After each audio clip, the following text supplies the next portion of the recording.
Photographer of the Year. Let's hear it for Dan Shelley, Shellda Photos.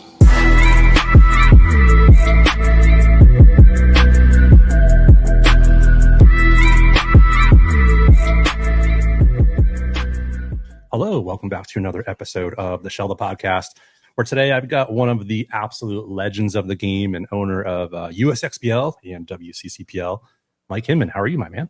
Good. How you doing, brother? Glad to be on. I'm great. You know, it's we were kind of talking in the green room this weekend. USXBL is the last event of the year, and like it's always filled with excitement, but also like just complete exhaustion from the season. So I'm excited to see you, but I'm also getting tired thinking about it too. Absolutely. I tell all the young players out there, like, get on a team and finish a season out. Like, start a season, finish a season through a whole whatever league it is. Yeah. I feel it's almost like our U.S. presidents, right? Obama comes in, he's like a younger looking man, and by the time he got out, it was like, you looking aged and weathered. More than 8 years, you know what I mean? Yes. So like, I feel like in the same light, the paintball season's kind of the same way. We get into the last event, and it's like, there's a lot of energy and positivity, and like, we're gonna win this one. And then there's also like Monday morning, it's all over, and we pack up for the season and then get ready for in a couple months, or for the teams going to like World Cup, they'll be heading there. But on the regional level, all roads lead to this coming weekend. Yeah, and there should be some really good paintball too, and we'll dive into that and the layout and whatnot. But before we jump into some questions, I do a lot of research for my shows, and you and you probably don't know this, but our paths actually crossed for the first time 19 years ago, so 2006.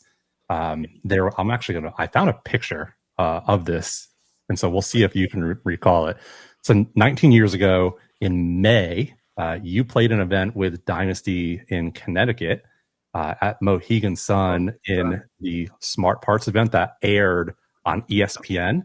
Yep. And the crazy thing is, it actually aired 19 years ago to the day, October 6th. So like right around when we're recording this. So I'm going to pull it up. This is kind of crazy. So this is me in the orange shirt in the pits, and you standing next to me. And I was so deathly afraid to talk to you. And then here we are almost 20 years later. I'm now holding like a podcast and conversation with you.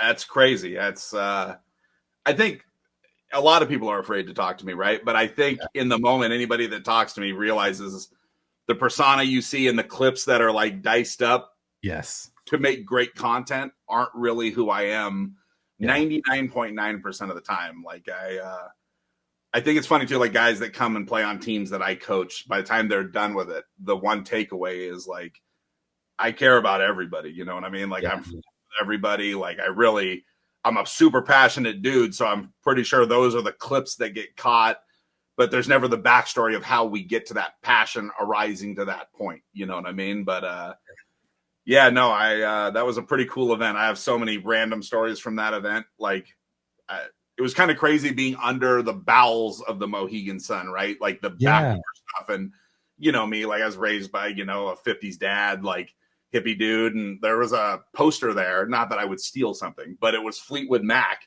And it was like them at Mohegan Sun, and they had all signed it. And I was like, wow, like this is paintball rubbing shoulders with that. That's crazy. You know what I mean? Like, and then we were upstairs in all the restaurants and all that. And they actually thought we were real, like, professionals, like, NBA or NFL or something. And I was like, man, we do paintball, dude. Like, lucky I have a credit card that's black that kind of looks like a black card and it never stops charging. But it was that was a really cool event.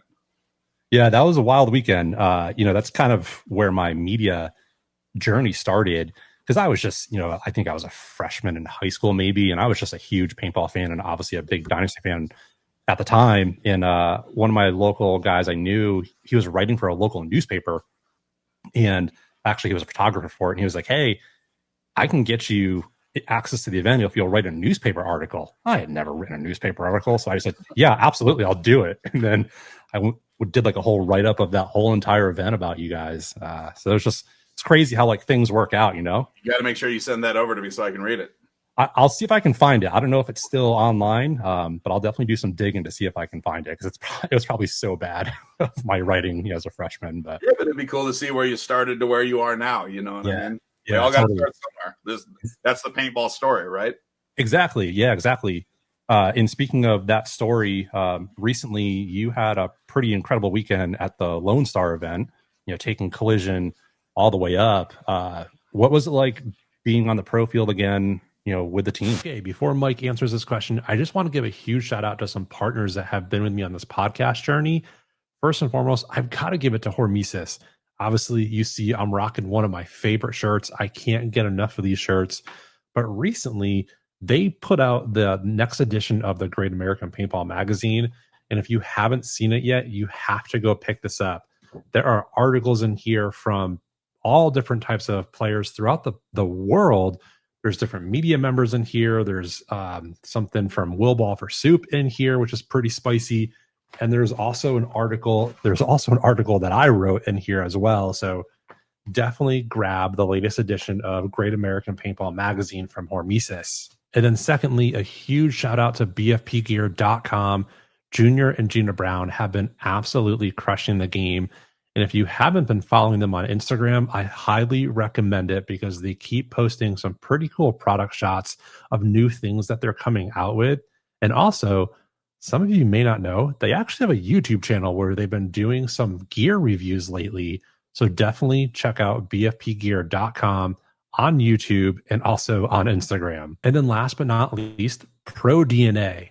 Man, with USXBL coming up this weekend, we never know what type of weather we're going to get here in Texas. So I've got my Pro DNA dry socks packed just in case we get any rain. Because if we do get any rain, that's one thing I'll never have to worry about is my feet being wet. So thank you to all my sponsors. All right, let's get back to the show. I mean, it was a great experience, right? Like, I tell all the original Aftermath kids, right? Like the Mouse, the Marcellos, all of them, Rainey, everybody that's still around.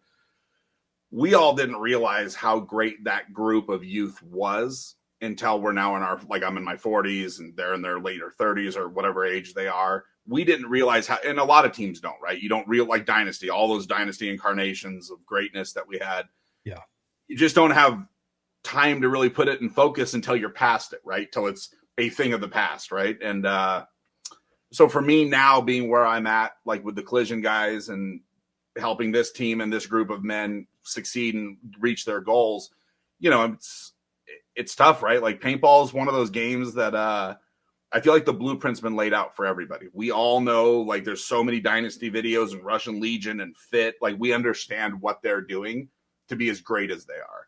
But the interesting part in paintball is everybody wants to do it their way. Like, they have their own twist to it. And the unfortunate part is it's hard work, right? Like, it's really hard work. And for a lot of us, when we get out of high school, we don't ever face adversity like we do in this sport. And a lot of times when people do, I believe, face adversity, they just tend to quit, right? Like whether it's a job or relationship, whatever it is in your life, you can just quit and walk away once you're 18 in theory, right? Short of taxes and stuff like that. But, totally.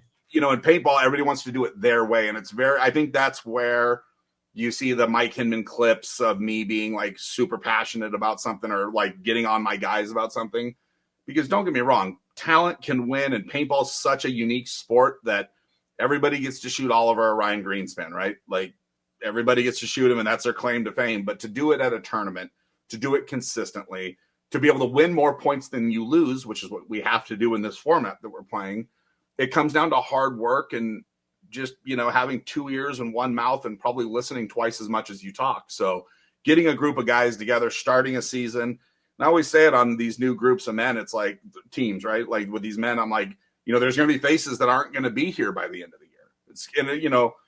To me, maybe there's some parallels to like the HBO show Hard Knocks with the NFL, right? Like where there's 90 dudes in there and then there's 50 dudes in there. And by the end of the season, 20 of those dudes are on the IR or whatever the number is.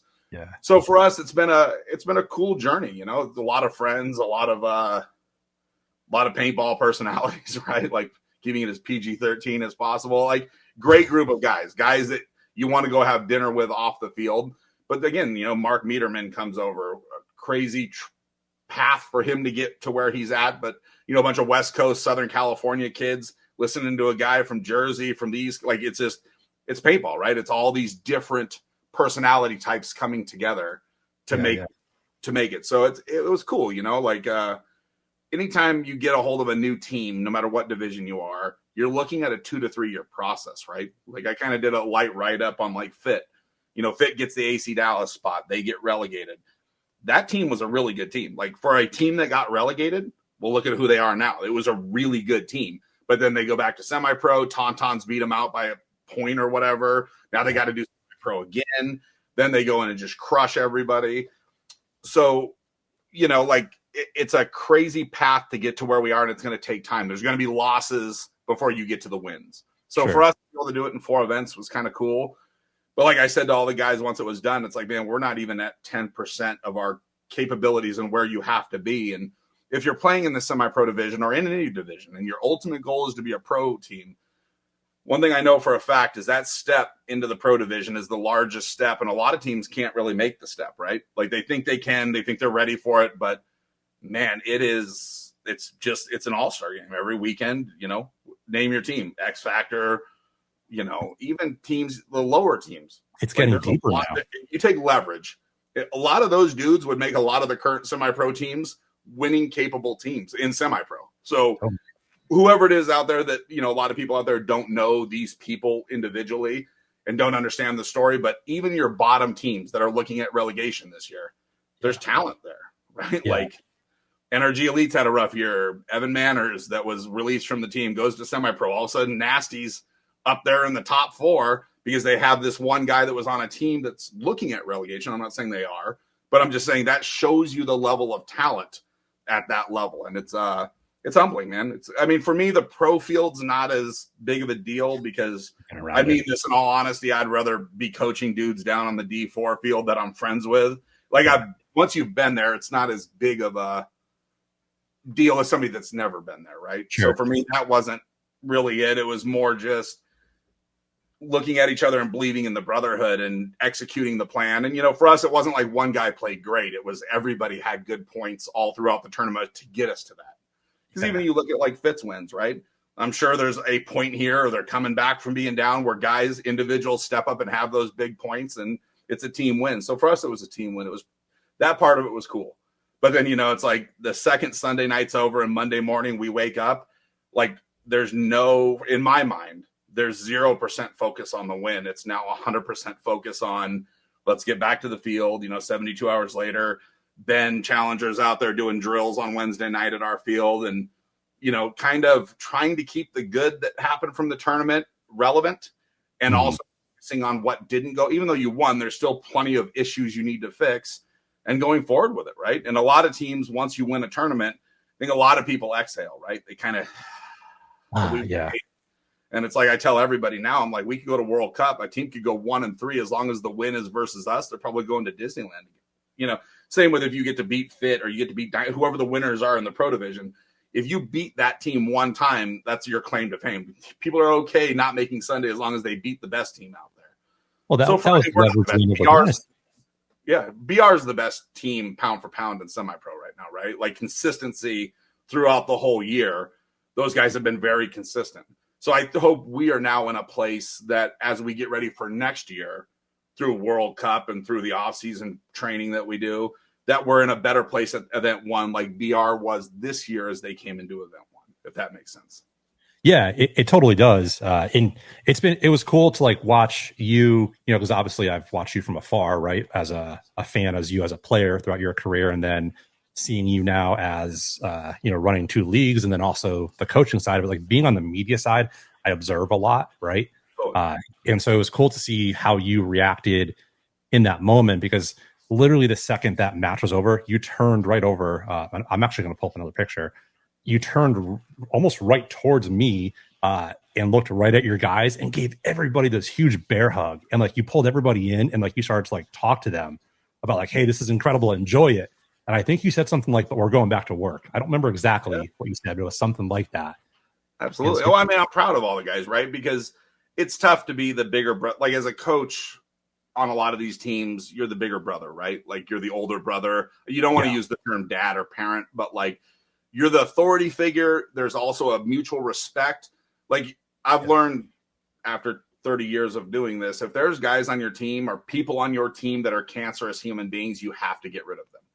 Like you can still be friends with them, you just can't be on a team. So I can say about this group of 8 guys, and many of them featured or pictured in that picture, they're all great guys, right? Like they're guys, if they said, hey, I got to move tomorrow, I'd grab the 26-foot U-Haul and pull up and we'd start moving, right? Like me, Tracy, the kids, we'd help them. Like it is a family of friends. But, you know, asking other people to believe in you and then executing the plan is a little more than what you see at face value, right? Like there's some faith that has to go into believing in your coach. And, you know, coaching's tough in paintball, right? Like first question, have you done it? Because if a person hasn't done it, it's very difficult for the guys to buy into what they're doing. And, you know, I try not to run off my past success, but like sometimes it does get to a place where I have to mention, like, have you won in the pro division? No. Yeah. How about you just listen to me here? Because I've never been paid $1 coaching, right? I've been given guns and gear and stuff like that. I've never asked for money. I do this because I truly love it, right? Like 10 grand wouldn't change my life, right? Sure, Tracy said we could use it, but like I just don't need it. I'm here. It's a pure passion thing. So to get guys to buy in, believe in it, and actually do, and you can see, right? Like there's a way I think a field should play. You think it should play. He thinks it should play. But ultimately it comes down to the coach. We have to execute this plan. We got to go do it. And we're down 0-2 in a hole to BR, you know, and then Ben and Jabo and everybody starts putting it together, and we win a point, and we win another point, and now we go to overtime and we pull a point out there. And, you know, we were in a pretty big hole. We dug ourselves a hole, and we dug ourselves right up out of it. So, it was a super cool experience, you know, and it's just different, right? Times change. People change, you know, like I've changed. Like you grow up, right? Like you realize those blonde hairs aren't blonde, they're gray, and you're getting older and life's passing you by. And I truly know my own heart and what I mean in the moment. And sometimes I don't think it's perceived that way from other people. So you have to look in the mirror and talk to the guy looking back at you and try to be a little more user friendly. And I think from like where you're talking at the Mohegan Sun, every dude in that picture, Todd's in that picture, me, whoever else, LJ, Perchek, whoever it is, everybody on that team, it was just a different level of human being at that point. And I don't like, I'm no knock at today's players. Just, it was a different world, right? On Dynasty, we had 3 5-man lines, line 1, 2, and 3. You know what I mean? We had so much depth that like, you just knew like when, you know, Frank says something, or, you know, Frank Connell or Yosh or Oliver or whoever it is that says something to you, it's not a time to have your own personal opinion. It's just a yes, sir time. And I'm shooting left or I'm shooting right. And then I'm going here, and that's what you got to do. And, now we come into this current millennial generation or whatever you want to call it. And a lot of these people they just cannot absorb hard nose coaching. Right. So you try to find a middle ground there, compromise. Yeah. Is that, so like one of my questions I was going to ask you kind of hit on it, is what have you learned from being a coach now standing outside the net versus being a player? Is it more of the compromise? Yeah. Well, I mean, I think as a coach, I've always said this, a 50-50 game plan will work better than 100% game plan that nobody believes in, right? Like, I mean, at some point, like this whole last layout, we had to win on the snake side. You had to get 3 dudes, unless you shot people on the break. But if not, you had to get 3 on that snake side to a war of attrition. Hopefully you pick up an extra kill, and then you were able to win the point. But, yeah, I mean, I think for coaches, it's, you know, listening to your players a lot, you know, like, I've been fortunate to coach some of the greatest players in the game. And, you know, sometimes when you're standing out there with the book in your hand, and when Mouse was a kid and we're in an X-ball match that's, I don't know, fucking 9-10 or whatever it is, you know what I mean? You're in a deep, and he looks at me and he's like, I'm going to the snake on the break. And you're like, okay, and Dan, can you step out and shoot for the shooter that's going to try to shoot him? Because that's what he wants to do. And he feels the momentum swing right now. And you have to be able to trust in your players. So there is a lot of compromises from coaches, right? There's also the other side of that coin where we have to be here. I don't care you, me, him, her, they, them. I don't care who it is, but somebody's got to be there doing that job, because if we don't, we will lose. Yeah, for me, there's not a lot of like fluff in there, right? Like I watch a field play 10, 15 points, and you kind of start to look at it where you're like, pretty sure. Like we watched that layout Wednesday night at SC Village the day it came out for Nightball, and it was like, man, I'm pretty sure this is how we're going to win. And one of the kids that won D2, Rainey's kid, Lucas, had some really good points on Wednesday night, and he was ripping it up down the snake. And we're like, man, I'm pretty sure this is where it's going to come from. So, you know, just X's and O's and doing the job, but also just because you can say no doesn't mean you should. Like, no is a word you, as a coach and as a business person, I try not to use. Don't get me wrong. Sooner or later, the answer is going to be no. But just once you say no to somebody, it's very hard to come back from that, right? There's not much wiggle room on no. You know what I mean? So sometimes listening to our guys, hearing what they want to do. I know so-and-so does not want to do that job, so I'm not going to put them in a position to fail. Yeah, that sounds really similar to, I had talked to Skinny, I don't know, earlier this year at some point, and one of the things he said is, I coach all my players individually because they're individuals. And if you just try to take a whole blanket approach to it, just fails. And I think you see that a lot in the league where a lot of coaches try to coach the whole entire team, but you can't take that approach because everyone's individual. I mean, every guy's got, and you know, again, you watch a guy play for a 3-day practice. Maybe you watch him on Thursday a little bit at the 1 hour slots that we get. But as a coach, if I've watched a guy for a year or coming on 2 years for some of these guys, like a lot of the guys on our team, I know who they are from the West Coast. Yeah. So I know what their tendencies are. I know strengths, weaknesses, and just, you know, like I said, not putting people in a position to fail. Like, put in, like, whatever your strong suit is, let them do that, you know? Now, if we're at practice and my guy Dan here thinks he can run and shoot to the snake corner and you've done it 20 times and gotten shot 15, I'm going to be like, man, pretty sure it's going to be a tough run for you, brother. Let's put one of those little ninjas in there. You know what I mean? Yeah, like, don't lie.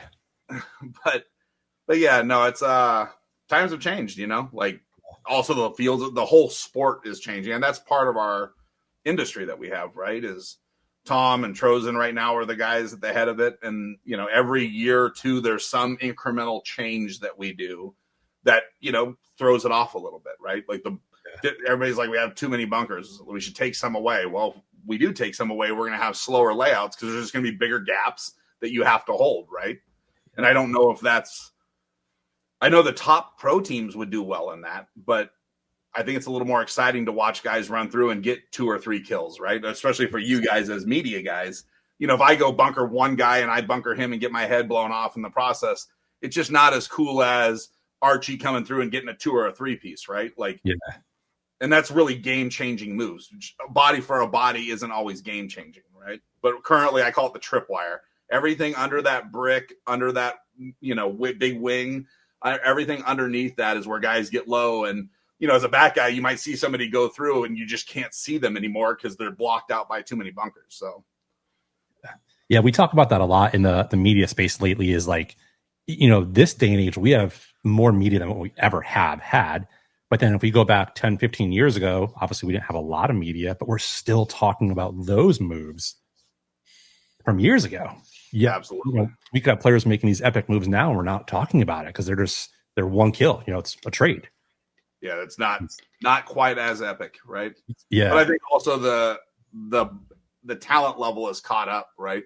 Sure. Like when Dynasty first started doing it, for lack of a term, it was just it was a lightning attack, right? They called it a blitzkrieg attack. Like it was something, you know, everybody was used to being stagnant, shooting, try to get a couple guys off of a side and then try to push that side. They were just throwing bodies at it. It was part of the calculated risk. Like we're going to lose a couple, but we're going to take more than we lose. And when they first hit the scene with it, especially out here, we were all blown away with it, right? So for a while, they were way ahead of the curve, and then teams emulated it. And now I think everybody's caught up to it. And I think a lot of younger division guys are not as far away as they once were, if that makes sense. Like, I'm not saying every D4 kid's going to be on a pro team roster, but I'm saying a lot of these kids are putting in a lot of time and they're emulating what they see the pros doing and following them. And I think if we had some one-off events that were like blind layouts where nobody really knew the field, I think some of these divisional kids would catch some people slipping. Yeah, I think so too. And you know, that question comes up all the time. And maybe we can just tackle it now. Is you know, we always talk about paintball's slow, paintball's not growing, and I always wonder, like, man, what can we do to get these younger guys into that pro light? You know, like I've got at Outlaw here in Austin, I've got some guys from, you know, D4, D5, all the way up to some a little bit higher ranking. I'm like, man, you keep putting the time in, like it's right there. Like that career is right in front of you if we can get you in front of the right eyes. Well, and for a lot of those guys, that are out there that hear this, that's really what it comes down to. Like for me, when I got the phone call, I was on the Bushwhackers, then I went to Shock Tech, Aftershock, and then Dynasty. I was the same player on the Bushwhackers that I was on Dynasty. I just, luckily, Todd Martinez was my friend and picked up the phone and made the phone call and got me on the team, right? And that's how it works for a lot of teams, like especially if for those of us that are on the inside of the circle, a lot of it isn't always just skill set. A lot of it's like, hey, that's a good dude. People, they see a kid out there working their ass off and they're like, man, I can get behind that, right? If you show up with that work ethic, we can teach you the principles that you need to learn in order to be where you want to be. But if you don't show up, right? Like, what's the saying? I don't care how much you know until I know how much you care. Yeah, totally. And I tell it, I tell it to players all the time, whether it's at NXL events or your events. Like I'll see you, or like when Chris Lasoya was there for the first time, I'm like, hey, that's Chris. And you see people, of course, right? Respect given, they just get starstruck. I'm like, hey, go have a conversation with these people. And they're so afraid to. And when they are afraid to, they're stunting their growth. Like they're stunting their opportunity and potentially doors that could open up from that. Because, there's a local guy, he plays for Austin Assault. And he's busting his ass. Joel, I talk about him a lot on this podcast. And I tell him like, hey, go network, go talk to coaches, go talk to Ryan Gray when you see him. And sometimes not necessarily him, but you see people like, like that's the missing piece. Because if somebody goes and talks to you, maybe at your league now, you're like, oh, I remember that name. And like now you're watching a little bit. Well, I can name kids like Mike McCormick, rest in peace, played on Dynasty with us, played on Aftermath. He was literally the one guy at SC Village when we started the arenas years ago that would come out when everybody was waiting for me to, I'd be out there by myself blowing up every bunker, would be like, hey, you got an extra bunker or blower, I'll help you. And I was like, oh man, this kid, he's already paid his entry fee. He's already ready for the day, but he's just trying to put in the extra time. Yeah. And there's a lot of Texas guys where I'm like, hey man, in the off season, come out to SC Village. Like if you can fly out for a weekend, come work out with us. We have pretty good weather out here, a cold day, 60 on a winter day. Come play some paintball. We don't really get a lot of rain. Like when exactly what you're saying, network with people, open doors and come out and play paintball and just see things. A lot of these young guys, if they would show up at Fit, if they could, just be a fly on the wall or whatever you want to call it, and just take 2 cents from every pro coach you can get access to and make your own dollar out of it, you're probably in a pretty good place, right? But I think you're absolutely correct. A lot of these young guys are afraid to say anything. And I know myself, I'm always an open book. And I would say 90% of all the other coaches are super open people, right? That if some kid wants to learn, or young man or grown man wants to learn, Will Weems is another guy, right? Like he flies out here all the time to work with us. Not just me, just with the culture that we have in Southern California, and learns a lot from it, right? So I think as the gatekeepers or the OGs in the game, I think we all want to see young kids come up and respectfully push the boundaries of trying to get in there and get their looks, Yeah, competition breeds competition, and if there's none of that, then it gets stale, which is kind of where we are from moving, paintball forward and moving the pro league forward. The reason that none of these young kids that we're talking about are taking Archie's spot or Mouse's spot or Marcelo's spot or Colt's spot or whoever your guy is, or Keith Brown or Justin Rabikoff. I mean, the names are endless. Yeah. There's a reason why these guys are still dominating, because I think the current incarnation of young kids just haven't really wanted to take it, right? Like they're not out there, man, there's Mouse at doing drills and Marcelo's doing drills. Okay, man, it looks like those dudes are working 8-9 days a month or whatever the number is.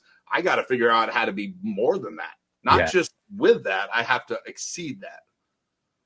So I think that's probably something. But there are young guys that have come up, right? Like Hosky has done great, right? He was with X Factor for a little bit. Now Shock, right? He was one of those killers, the Florida team killers that kind of came up and spawned out some top level pro talent. So there is, don't get me wrong, there are some of them out there. There's just not a bumper crop of them. Yeah. We've got like their names spread out everywhere. In the episode before you, I had Cato on, and he's a prime example of that too. The dude was driving 7 hours to practices back and forth, Oh yeah. Now out there with LAX, with I think he's in Dallas, isn't he? Yes, he's up in Dallas. And then goes out to the Hurricanes. Yeah. So he's got to grind for it. Let's go a little deeper before we jump into some of the league questions. I think I obviously everyone knows you for coaching and running the 2 leagues, but in between those events, what's filling up your time? Like what's your full-time 9 to 5, if you would call it that? Well, I mean, one, we run SC Village, the arena side, which is a full-time gig in itself, right? We run the weekends. We have some night ball nights, but running 5 AstroTurf pads is a lot of teardown setup. Like we released, was it 2 weeks ago? We released the USXBL, WCPPL practice layout. Yeah. You know, I'm pretty sure there's another one coming out here probably for this weekend for like the West Coast teams, or the USXBL layout. It's just a lot of work there. So that is one. And then Tracy and I own one of the largest in Riverside County where we live, swimming pool cleaning companies. Wow. Yeah. A business that's always needed in the summer. That's and out here where we live is Track Home Central, and every third house seems to have a 15,000 gallon pool in the backyard. So once I sold APX to Valken, the paint facility, I just wanted to be closer to home, right? And sure, got a decent amount of money out of them for selling the company, and was kind of looking at something. Yeah, I mean, step back. I get a phone call, right? My oldest son, Bryce, that many people that know me out there, good kid. Both my sons are really good people, but he had gotten into a bit of an altercation, put somebody to sleep at school with his hands. And I get a call from the cops, and it's like, you know, the police are at every school here in our county, thank God.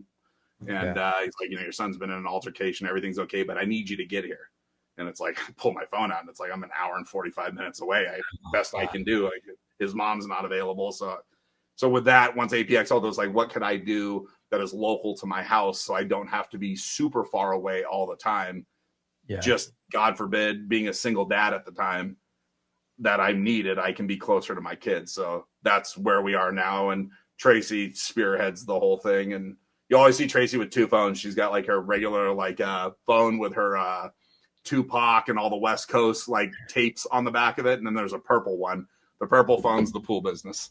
So she's always, doesn't matter, 7 days a week, she's on that thing. We're at Breaking Benjamin last night, and the phone's lighting up, and she's like, I got to run outside to answer some calls. And I'm like, it's 9 o'clock at night. They can wait. But that's what we do. So we have the leagues, the field. Yeah, gosh. Pretty much. How do you juggle all of it? I mean, luckily for us, Tracy and I both, before we got together, have 2 sets. We both have 2 sons that are right around the same age. My youngest one, Call, that runs the paint truck, is 16 now, but our other 3 sons are above the age of 18. 2 of them work for us. So, you know, they get to work on, they got to handle things. And if they want to have a better future, the company's got to do good. It's their company. So as much as it's our company, like, we would love to give it to them, but they've got to put the hard work in, and they do. Abel and Bryce both put a lot of work in, and then Abel's up there on the weekends. Bryce is up there. Like, when we're driving out to Texas this week for the event, you know, Abel and then we'll be running the field. Colin gets on a plane Friday night to run the paint truck, back home Sunday night. And then we have Ruby, our daughter. So the boys are taking care of her while we're out of town. It's a lot of hard work, right? But yeah.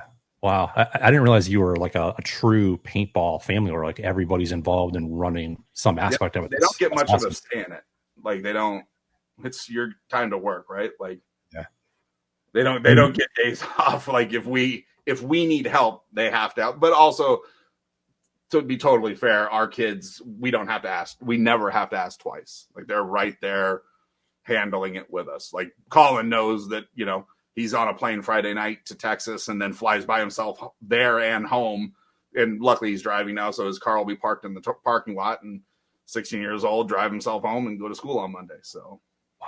I mean, you just don't see that work ethic anymore nowadays. Like that the skills he's learning for later in life is. Yeah. And you know, it's funny, right? Like, people always like, man, that kid has to work his ass off on the paint truck. And it's like, yeah, but like, we don't work ethic is not born in us. It's instilled in us, right? It doesn't matter race, creed, culture, religion, anything like that, where you're from. It comes down to like, and if you've done well in your life, like I've done okay, you know, you want to take care of your kids, but I'm trying to be as nice as I can about this, but like, we all have those friends that have kids that are just out of control. Yeah. And that ain't going to happen around these here parts. You know, I mean, listen, nobody's perfect. No human being's perfect. That's totally okay. I don't care if my kids work at 7-Eleven, Walmart, wherever it is. as long as they can sustain themselves and be happy, productive members of society. But also in this day and age that we all live in, 40 hours is a part-time gig anymore, right? Like you've got to have a side hustle or 7, you know, and if you're not trying to commit felonies, selling drugs, like you have to work your ass off to make money anymore, you know, and especially where we live in Southern California.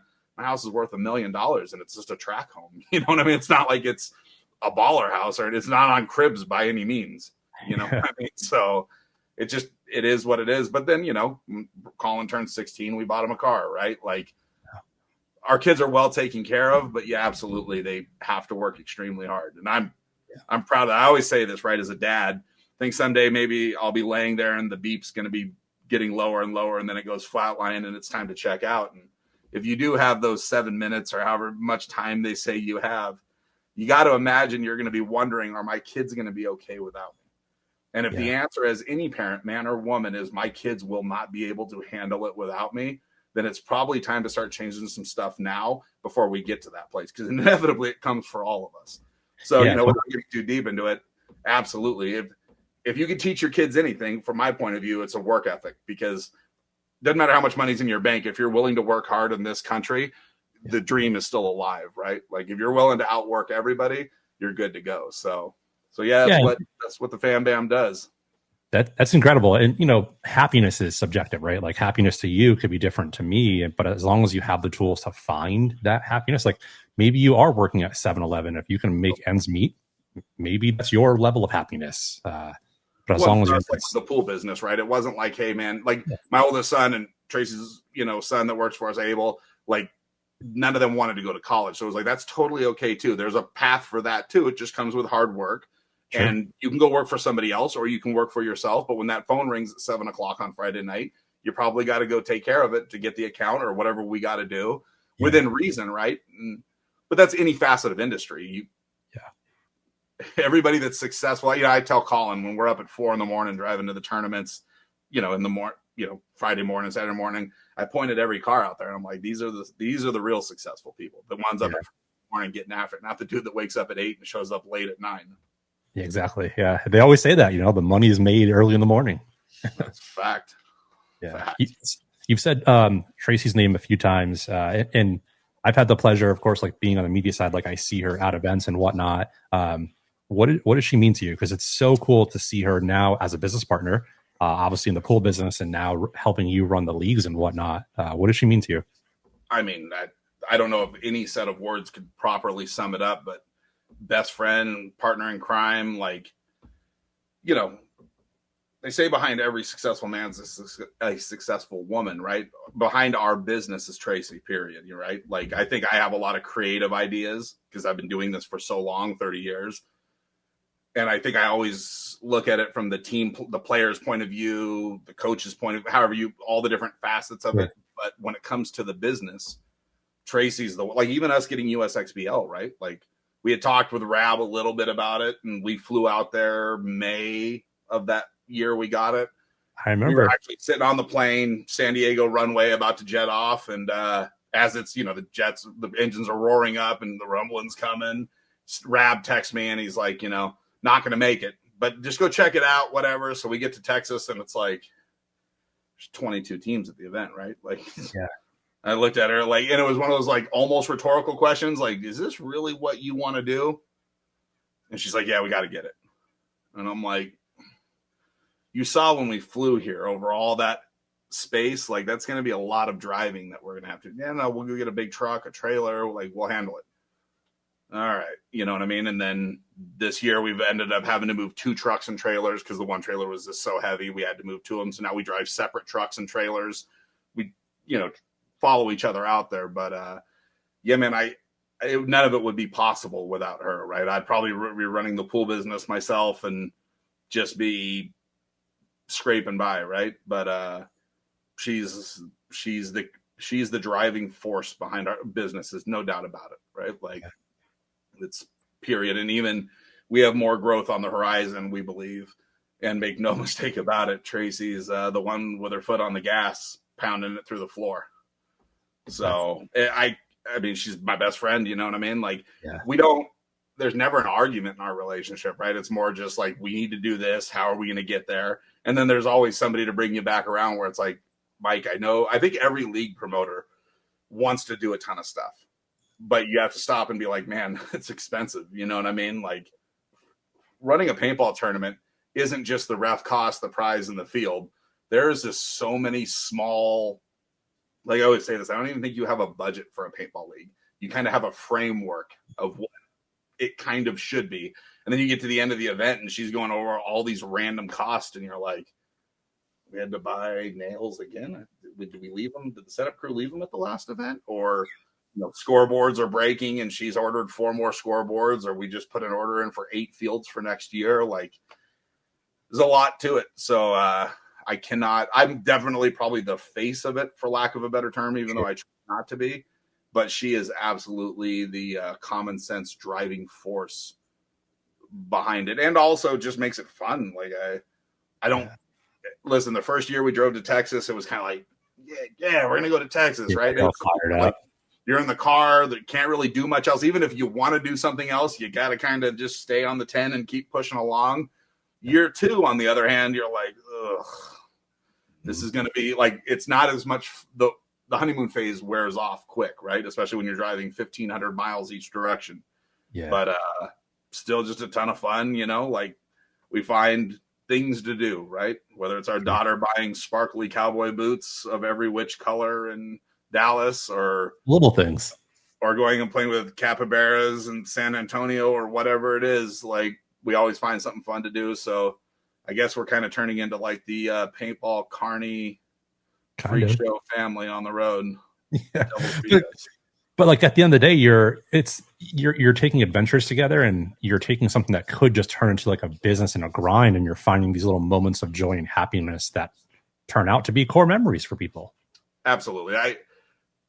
I grew up with a dad that we moved every year. We were never stable. Like, we were living a very gypsy lifestyle as a kid. And for me now, with what we're doing now, like, I love it. Like, there's nothing else. And again, people call it a business. Full disclosure, like, when you look at what, buy new bunkers every year, you just cut USXBL. 70 teams, you gross 80-some thousand, $90,000, and then you give away this, refs, fields. Like, I promise you, we're about to hand out a boatload of money this weekend at the event. For the overall money was a 30 extra grand there. Yeah, it's not the greatest business. Our pool business makes us a lot of money. You know what I mean? Like, it's very autopilot. We do well with it. Like, we would do better in our lives if we didn't do paintball. Just fully honest about it. You know what I mean? Like, because then you're always trying to grow, right? Like, I think every promoter out there, whatever you're doing right now, as cool as it is, you got to. What's next? So, like, and if you don't get me, maybe not every single event can you do something cooler, but if every year you're not kind of raising the bar somewhat, then you become stagnant. And I still think we're light years ahead of our competition as far as prizes and the quality and value. I mean, our competition is not the NXL. Let's first say that, right? Like, they are the national. And if I had to walk a mile in Tom's shoes, I'd just take them off. Like, we are doing the best job we can do at a regional level. And then also, because I think you do have the local, the regional, and then the national level, trying to be a go-between from the local level to, like, anybody that needs our help on a local level, we're there to help. And then if Tom needs, like with the September event in Garland, we did our event early July and then gave Texas practically 2 months to financially recover to get ready for the NXL, which if we would have done what was best for us, we would have undercut them by 3 weeks. We would have lost 10 or 15 teams. NXL would have lost some teams, and that doesn't grow paintball, right? Yeah. So as a business, it's more just trying to keep this thing cool for everybody, and also making, we're in a tough time right now. Like, we talked a little bit about it, in the green room before we started this. Like, does anybody feel great about where the economy's at? Just take politics and the news, which whoever you watch out of it. Let's just talk about all of our closest friends. Any of our closest friends get some new cars, new house? No. Big trips? No. It's just a tough time, right? So for all of us, as we forecast into 2026 right now, it's difficult, right? Like, the number one question I get asked in Texas, are we going to do a premier division, an open division, whatever you want to call that, a semi-pro-ish division for all the teams that have moved, the beefy or whoever it is that have moved out. There's a lot of really good Texas teams that are playing in 2 and semi-pro, right? But it's like, man, and what would we get? 5 teams? And by the end of the year, that 3, we'd have 3 teams, and teams would just awesome. So it's very difficult to try to want to grow and scale, but also making business plans so you don't go bankrupt. Yeah, I mean that's the half of a paintball business, right? Is like you want to grow and scale, but if I do it, what does it do for everybody else? Right. Well, and what would it do? And again, everybody has to recognize their own mortality in the situation. Like if we went out of business, somebody else would come along. There's no doubt about that. Yeah. But then the question you have to also ask is, would it be better for the teams if that happened? Or, one thing about me is I'm always pretty honest about it. I look across the landscape of regional paintball and I see a lot of greedy promoters. And I'm not trying to be rude. I'm not calling names out. I truly believe I see people that put profit ahead of progress. And there's got to be a fine. Again, I'm not saying we should all be doing this for a loss, but you have to understand it from both sides. If that was my kid playing, could I afford that? You know what I mean? Or I'm putting a lot of money in. I always say this, right? We're playing high stakes blackjack with no high stakes payout. That's very difficult. All know, I think we've all seen the picture of Yosh Designs at one of the USXBLs many moons ago, where him and the Fit Kids or whatever won, and it was like, I don't know, $750 check or something like that. The look on his face was probably like, man, I don't know if I have the rest of the paint bill for getting first place and only getting this little bit of money, right? So yeah, it's crazy to hold this big check with not a lot of zeros on it. Well, it's tough. The whole game is tough, right? All the divisional guys out there, whether it's my league or NXL, whatever they play, even if you win, it's very difficult to cover your cost. Yeah, for sure. It puts a lot of pressure on people. Yeah.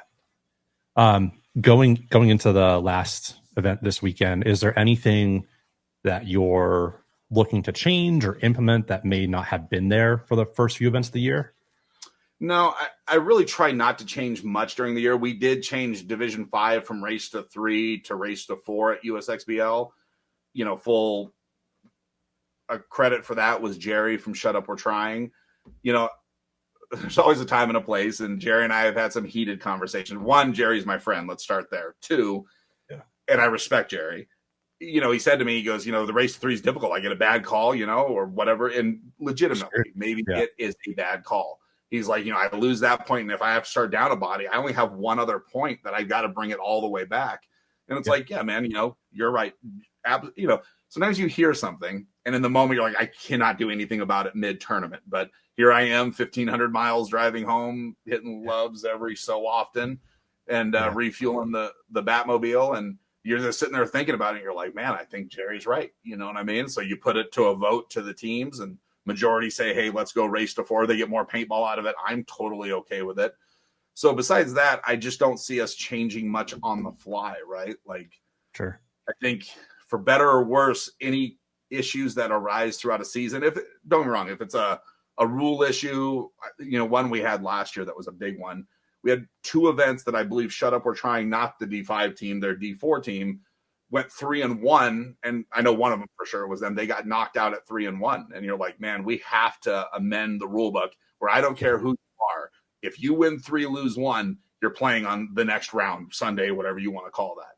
So things like that, I think, come up. But as a whole, I think everybody out there has been part of a tournament where rules are changed on the fly, and I don't care what that rule is. It's probably not good for paintball, right? Like, it's not good for the level of competition. I came in saying that, Dan and I were bowling balls, and I couldn't cross that line, and 300 was the score, and that's what we had to try to get to. And now we're changing it to something else. Just not fair, right? So not much really jumps at me right now. I mean, obviously there's all this talk of 3-man right now. I think 3-man's a great format for the beginner players coming in. I think it would be cool at some point if the infrastructure in Texas grows to a point where Fit has 4. I believe they're working on their 4th field right now. Wow. Yeah, Giant has 4. Alex, when I was down there, had mentioned about possibly getting more property for his walk-ons and possibly building a 4th pad next to pad 3. If we could get the infrastructure in Texas to run another field, then I could see us, if we wanted to, adding some kind of a 3-man. We have D6 right now, but whether it's 5-4, an open division, whatever you want to call it, I think 3-man's cool. Do I think it's the future of paintball? Absolutely not. Right? I think you would crash the industry because I can tell you D6 3-man teams shoot 5.2 cases an event, right? Like that's our number that we've had so far. I can also tell you what a D5X-ball team, and it's 3 to 4 times as much. I think it would be very difficult on a 3-man price structure to support a league that has out-of-town refs that you have to fly in, house, pay, and then give away competent prizes. And then what would the fields do? Like we saw this on the West Coast when 7-man ended and everything was a 180 by 120 field and everything had to get trimmed down to a 150, X-ball size field. Yeah. So I feel like there's a lot of talk, right? Like I know Christian's talked about a lot about it on his show. Sasha is doing a great job down there with his 3-man. I just don't know. It's gaining momentum, but I don't think that momentum becomes a tidal wave, if you will, for change. I think, back in the day, 10-man had 5-man the day before. You played some 5-man, kind of like the NXL is doing, right? This 3-man on Wednesday at World Cup or Thursday normally. I think that's cool. It's a great warm-up for us, right?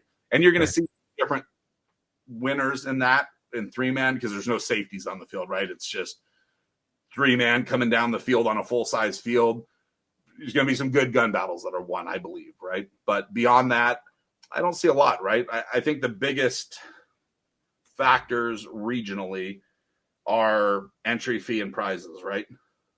And paint prices, 100%. Sure. Full disclosure. And it's difficult for regional leagues, right? Like, try to be as nice as I can about this, but like the referees, right? Like we're constantly getting beat up by our refs that they want more money. And it's like, by all means, I'm not putting you down for that. Yeah. Thing is, we get $1,000 entry fee, and NXL gets a $3,000. So if that's the case, and I'm paying you $200 a day, are you asking for $600 from them? Because I'm not. Again, I don't have shoes on, but I don't even need to count my toes to do that. 3 times, carry the 1, add the 0. No, it's there. But it's difficult. You know what I mean? It's difficult for us as a business to want to be able to give more away. A big issue in Texas, right? When I got there was like, there's a lot of bias, the fit teams get a benefit, or this team, or these guys know these guys. And it's like, they see the layout before everybody else. Yeah. Totally. Which is insane to me. Like that rumor came up and it's dumbfounding because we don't even make the layout until Monday to this week. We don't make because when people say it got leaked, I just laugh. I'm like, yeah, let's see it. Yeah. Let me see what it looked like, because I promise you on Monday, I was moving stuff around, or I'm texting my son Colin to go get on my laptop and move this bunker. I'm literally driving, probably shouldn't be texting, circling things with the red marker and sending it to him. Like, can you please move this bunker into the right place and then send it back to me? So, but yeah, there's a lot of things that go into it, but it really comes down to money, right? Like if anybody wants to run a league, it's quite simple. Entry fee, prizes. How can you maximize those, right? Like this weekend coming up, you're going to take a picture of somebody holding $12,000 out of Division III. Not bad for the overall. Plus, if they win the event, that's another 6. So somebody will be holding 18 bands on them. It's pretty good for a regional league, right? So yeah, just trying to keep. I don't think players like when we make massive changes, right? Yeah, it's crazy. Like whenever change comes up, like there's always people hate it, but then a year or two down the road, like they love it. But people just aren't. They hate change. Well, it's like the layouts, right? The second the NFL drops a layout, everybody's like, layout, and I'm always on there like, man, I think it's a pretty cool layout. You know what I mean? Yeah. But and then by the end of the tournament, they're like, that was pretty fun. You know what I mean? But you're right. Yes. Like the voice of negativity seems to echo in our sport. You know what I mean? So trying to keep it balanced to what we're all doing, right? Like I don't want to rock the boat too much, but also I think it's super important to have a creative or a competitive playing field at an event, right? Like LAX teams, like there's a powerhouse happening over there, right? Like all those teams are doing really well. They know when they come to USXBL, there's no politics. Because what? The guy from California is going to let the guy from Austin win and give 2 shits who wins. You know what I mean? I know one thing. There's a big pile of money bags that we don't get to keep that are empty at the end of the day. And somebody's going to get it. And for like myself, I think I'm in a unique position, right? Because of my background in the game. It's not that I don't care I care about every team there. It's just not my job. My job is to make an equal playing field Yeah, you're not biased. Best two teams on any given Sunday get there, right? And if we move 10 of these bunkers and it's a different style layout, then I'm sure that team over there that got sixth might have won this event. And I really believe that. Yeah. Certain teams, you see it, right? As a media guy, totally. You watch certain guys, maybe some like the Austin guys, right? You're like, man, they're playing this field really well, right? Like there's not a mental barrier. They see it and they're absorbing it really quickly. Yeah, 100%. And that's, speaking of the layouts, I think one of the cool things that you did do is drop like a teaser layout or like it's a practice layout. There will be things on that layout. Like a lot of it's in my head, right? Like I go back to, because let's be honest, everything's pretty much been done within reason, right? Like everybody talks about putting a zipper ladder down the middle of the field. I would love to do that. I just don't know how we ref it. Because some ref's going to go shove his head over that thing and just get annihilated. Yeah. And I can't have that, right? Because there's really cool looking layouts. And then what can we do a decent job, not the best job, but a decent job on reffing because it's just too tough. But like a snake on this side, Doritos on that side, some stuff up the middle. In my honest opinion, 90% of it's been done already, right? So now we're taking every layout that we drop. They're like, oh, this is kind of like the one from 2 years ago, this little part of it, right? Sure. But also another issue we run into with our industry is how do we get people out playing paintball? Because I like the blind layout. I think it shows skill a lot more. But the other side of it is fields. We have to make sure our fields are making some kind of money. Because if not, why would they keep doing airball? Like, so I tell this story. 2 years ago, Decay of Nations, Geo's big, SC Village's big scenario game up here. Tom Cole's there, but we've been called in for a little impromptu get together by Geo or whoever. And Tracy and I pull up. Billy Saransky's there. Tom Cole's there. Some other industry guys are there. And we're right next to one of our turf fields that we run. And Billy just looks at it and he looks at Tom. He goes, why the fuck would I put one of those on my park? And I'm thinking to myself, well, it's pretty self-explanatory. Billy, airball field, people like airball. It's kind of what we're doing out here. And he goes, if you don't make them play but one weekend, when the NXL has a 1 weekend release date, he goes, why would I put $50,000 into turfing, grading, turfing? If you're in Texas, respectfully, most everybody out there has to put base down first because there's so much water in your area that you have got to run out. A new set of bunkers are $6-7 every year, which every year they're no good anymore, and you have to buy another set.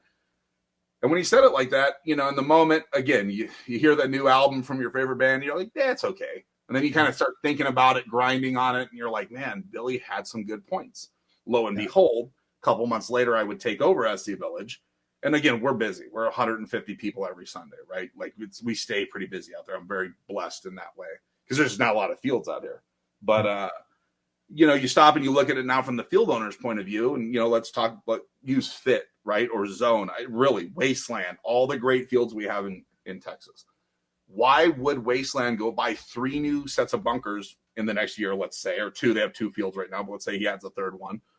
But why would he go spend $18,000 in bunkers if people aren't coming to his field? Like, that's a lot of money, right? And then you look at the walk-on field at front of Fit, Mad Dogs. Yeah. That guy can put like a big pile of dirt over there and call it a day. Years. And if the 55-gallon drum falls over, now it's a laydown bunker. We're good to go. You know what I mean? Like our style of paintball that we all wish to be part of is very expensive. So I think for us, yes.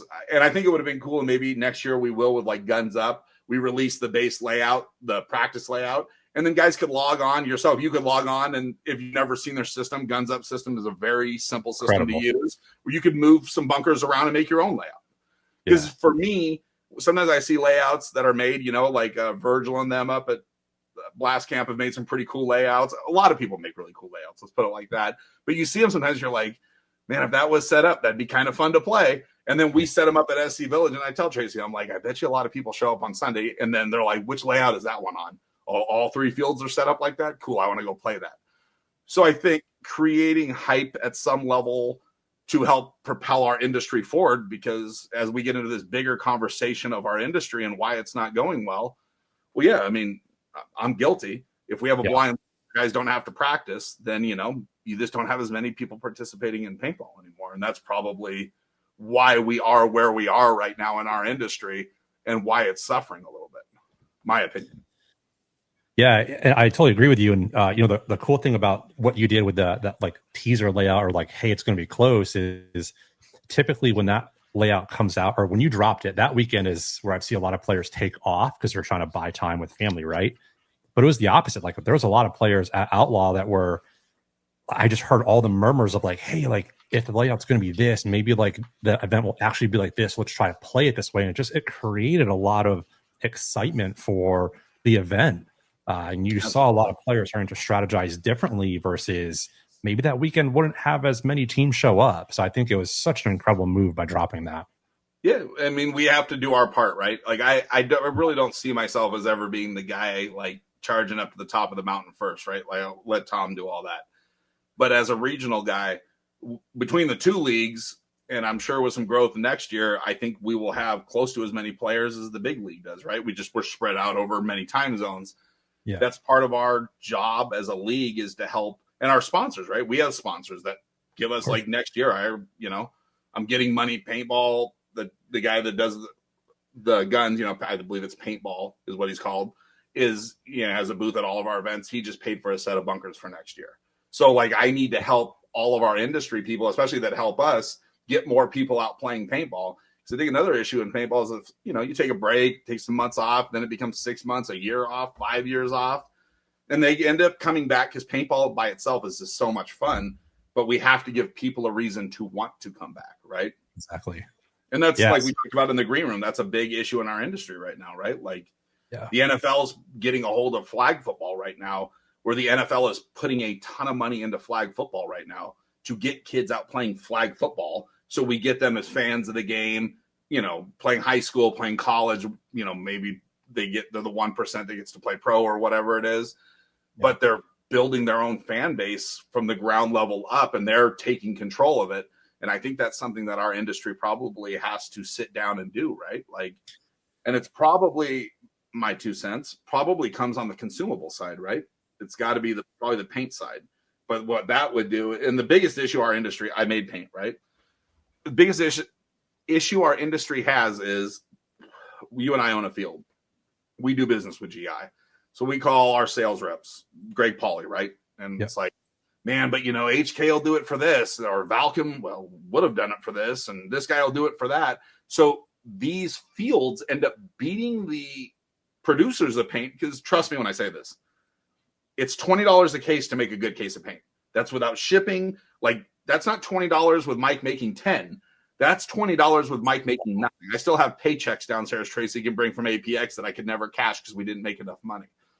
Wow. So when they don't, like, there's no other facet of manufacturing in the world, but especially America, where you can have such a low profit margin, which is why GI's gone bankrupt. Valken's now gone. Everybody big has gone bankrupt.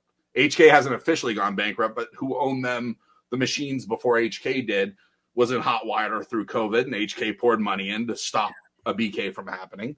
Yeah. But it's a very tough business to be in, right? So we all have to do something, and it's probably like the paint side, whether it's saying, hey, everybody's going to pay $2 more a case wholesale, but all this money is going to go together, right? Yeah, and then we're going to use that to market outside of paintball to try to bring people in here and start playing paintball. It just seems like that cycle happens every few years, where like you'll see a team will surge up, and then within a few years, like either they tail off and go bankrupt, or another company in the industry does. Oh yeah, no, it's like this. And again, seeing what happened with Valken, not a surprise. Not because they did anything wrong. Like, I'm not saying it like that, because there's not enough people playing paintball. I can name every store and field in California, Arizona, like Nevada, New Mexico. I can name every field and store from here to there off the top of my head, just because it's not like we've shrunk, right? So now how do we grow it? And it's got to be at the base level. Yeah, we have to be getting new players out playing 3-man tournaments, getting part of it, meeting LaSoya or whoever else could be at the championship, helping to announce, like, you know what I mean? Like the big names, the Morgan Freemans of our industry, they need to go meet those guys. So I hope someday our industry can sit down and have an honest conversation and work in a collective direction, because it's been a lot of addition by subtraction. And that's not the business model. That's the goal right there. It's a lot of honest conversations, because I think when you talk to a lot of people, in the business, whether it's at events or not, like, hey, how's things going? Oh, it's great. Business is booming. You're like, your booth has been pretty silent. I've seen a lot of people walk in and walk out like no one's buying anything. So something's off there. So honest conversations are for sure important. But like you and I both know, those don't get had because you walk around and you talk to people and it's like, oh man, shit's doing good, dude. And you're like, no, it's not. Like all the ego. We're all hurting, you know what I mean? So you're the one guy that's not hurting. No, Hormesis is hurting. I'm hurting. Everybody's hurting, and it's good when you can, like, we're at practice with Infamous. It's like Pro DNA is doing good, but Travis is like, we're feeling a slowdown. You know what I mean? Yeah. Like, again, you either judge business by upward growth, it's plateaued, or it's in a negative. I think everybody in the industry is trying to hope it's plateaued, but in all reality, it's gone into a negative cycle. And again, it's paintball is not going away. It's just, how do we grow it, right? We have to get better on our marketing side. How do we sell this to my 4-year-old daughter, right? And that's probably gel blasters. That's probably 50 cal stuff that would have no bearing on what we all do, but getting them in the door, getting them part of something. And then, like you said, when they know Joe Barrett or Ben Challenger or whoever your guy is, right? Once they get to know those people, it really keeps bringing them back into the sport, in my opinion, Yeah, totally. And I saw something the other day on, I don't know, TikTok or Instagram, and it for sure was not a paintball company, but some other third-party company made essentially a paintball that when you throw it, like it breaks. It's like a gel almost. GI makes them. I've never seen them at events. Like, that's a huge miss. Like, give these to kids and like let kids throw these little. They're basically, for lack of a better term, they're in water, right? Like some kind of a paint brine, but I believe GI makes those. But like you said, they come in a little bag. There's 10 of them. They don't make a fill that's going to stain anything. I'm sure there's not a lot of TiO2, the backer in there that leaves like that white film everywhere. Yeah. But kids, like you said, and they're like the wet paintballs after a heavy rain, the big golf balls that we see at the field. That's exactly what they are. They're probably thicker gelatin, but it's GI makes them to be able to like handle the water. They don't break open. They don't leak out. But like you said, it's like a soft boiled egg that you could throw at each other, a mini water balloon. And unfortunately, we just don't have a lot of marketing to people. You know what I mean? Yeah, I get it. Like, you had like the gel blaster thing for a couple of years. My oldest son, Bryce, when he was 16 or 17, is out there showing up without his shirt on with 400 little tiny pock marks on him. And he's like, I'm just standing there blasting all those little kids. And I'm like, okay, let's not hurt anything. He's like, no, nobody's getting hurt. He's like, it's just, you can run around. It doesn't hurt. Because there's definitely something in our brains, especially as men, right? That, like, I watch now with a daughter. My daughter doesn't want to cock this thing back and let it fly too much. My sons did. Now, when Barbie shows up, her hand gets on her hip and she starts talking with fingers. You know what I mean? Like, but there's something, especially as men and as young men, as children, like, guns have always been, it's part of our culture, right? I believe it's probably a little more than culture. It's probably somewhat DNA rooted, where like we just have a want to pick up. And so if we can somehow with that market this great game of paintball, which is a game of tag that we get to see who tagged who first, in theory. Yeah.